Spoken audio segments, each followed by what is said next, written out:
E aí galera, tudo bom com vocês? Aqui é o professor Winkley, professor de Física, e vamos para mais uma aula de Física na nossa playlist. A gente hoje vai falar da radiação, na nossa aula 9. Na aula passada, a gente falou sobre a condução e a convecção. A gente destacou os seus principais pontos, a gente fez exemplos, né? A gente relacionou com exemplos do nosso dia a dia, e a gente viu os conceitos desses tipos de propagação de calor. Hoje a gente vai analisar a radiação térmica, tá certo? Então, situando-se a gente no nosso dia a dia, a gente pode falar quando, por exemplo, a gente vai à praia e pega aquele bronzeamento, né, a gente fica muito tempo exposto ao sol, aquele processo já em si é um processo de radiação. Ou seja, o sol emite radiações até a Terra por meio de ondas eletromagnéticas, onde nesse ponto atinge nossos corpos, onde é absorvida e transformada em grande parte em energia térmica. Então, esse processo de propagação de energia, ele ocorre basicamente por meio de ondas eletromagnéticas, que é denominado de radiação. Então, radiação é o processo de propagação de energia na forma de ondas eletromagnéticas. Ao serem absorvidas, essas ondas se transformam em energia térmica. Então a gente vai ter que o processo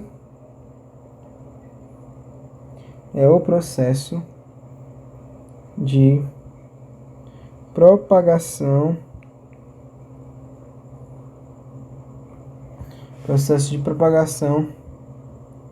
de energia na forma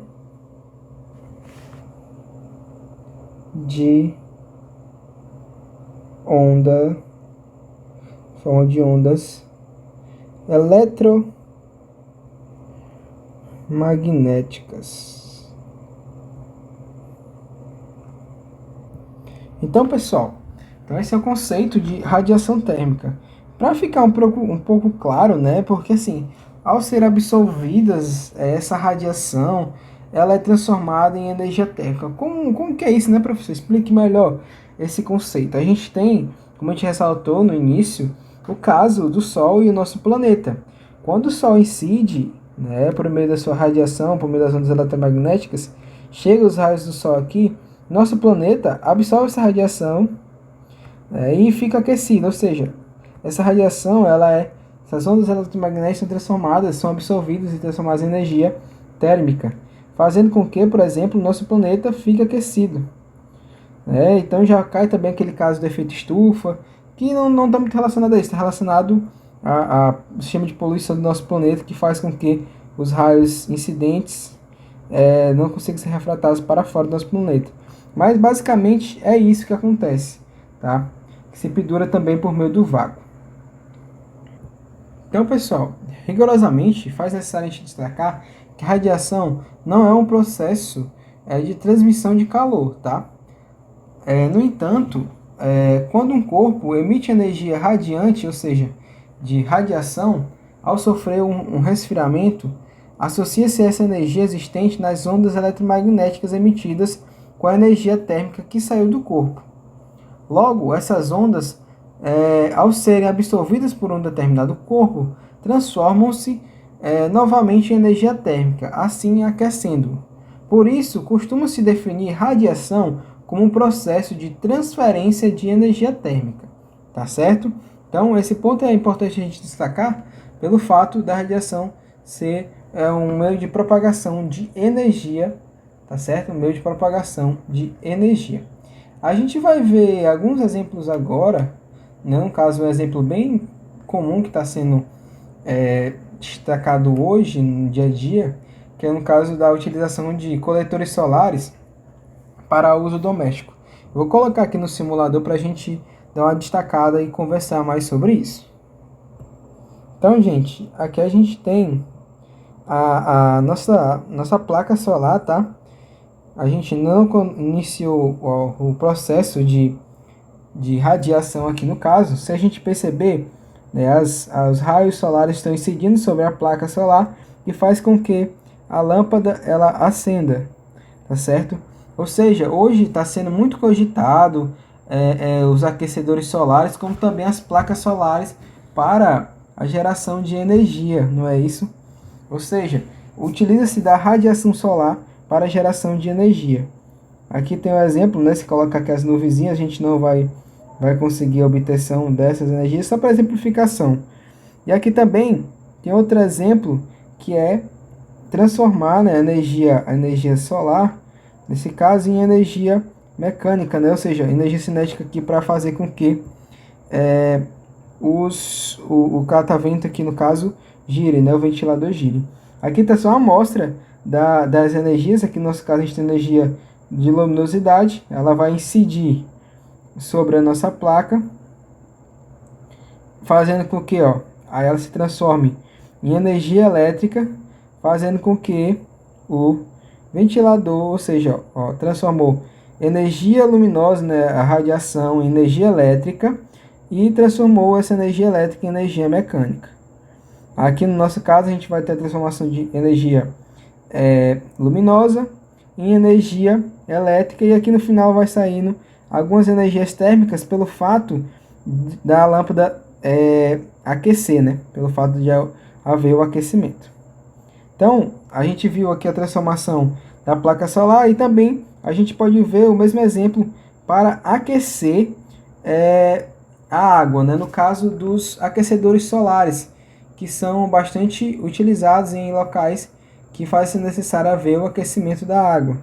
Então a gente pode ver aqui, novamente, né, os raios luminosos, radiação incidindo sobre a placa, fazendo com que esses raios sejam transformados em energia elétrica e posteriormente aqui transformando-se em energia térmica, fazendo com que a água seja aquecida e ela tenha uma determinada temperatura aqui, certo? Então esse é um exemplo que eu propus a vocês para que a gente conseguisse evidenciar corretamente esse processo de radiação térmica, tá bom? Então, pessoal, outro exemplo que a gente pode acionar no nosso dia a dia é a garrafa térmica. A garrafa térmica, né, porque ela está relacionada ali como ela é projetada para a troca por meio de radiação.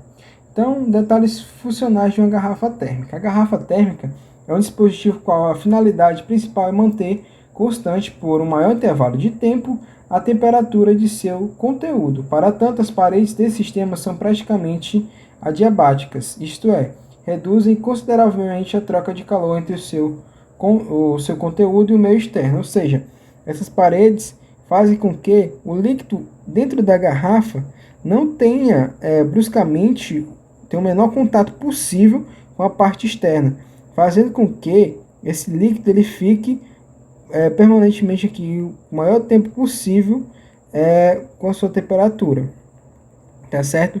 Para isso tem essas paredes duplas de vidro espelhado.